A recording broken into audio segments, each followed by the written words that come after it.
In this video, I will teach you how to add music on your video on Canva. So here, you must sign in with your account or create a new account for Canva. And to be honest, I will leave you a link in the description that you can go to try to log in or sign up.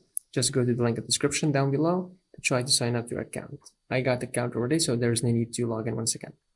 Okay, so from here, we'll go to play with video, click on this one. We will be directed to this page over here.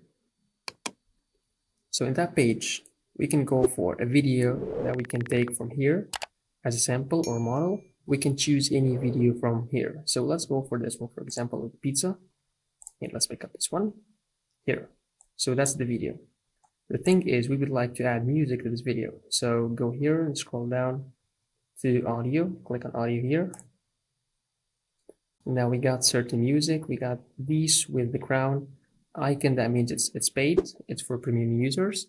Also, there are some free music to use. So for example, we got this one here, which is advertising. We can choose the music, this one, and let's pick up this one, for example. Here, just take it down here to drop menu. And here you can see your music. Even you can do some effects on the music itself by right click here and then go for audio effects. And here you can fade in and fade out and so on and so forth. So don't forget to like the video, subscribe to the channel. Also let me know down in the comments below if the video is helpful, and thanks for watching.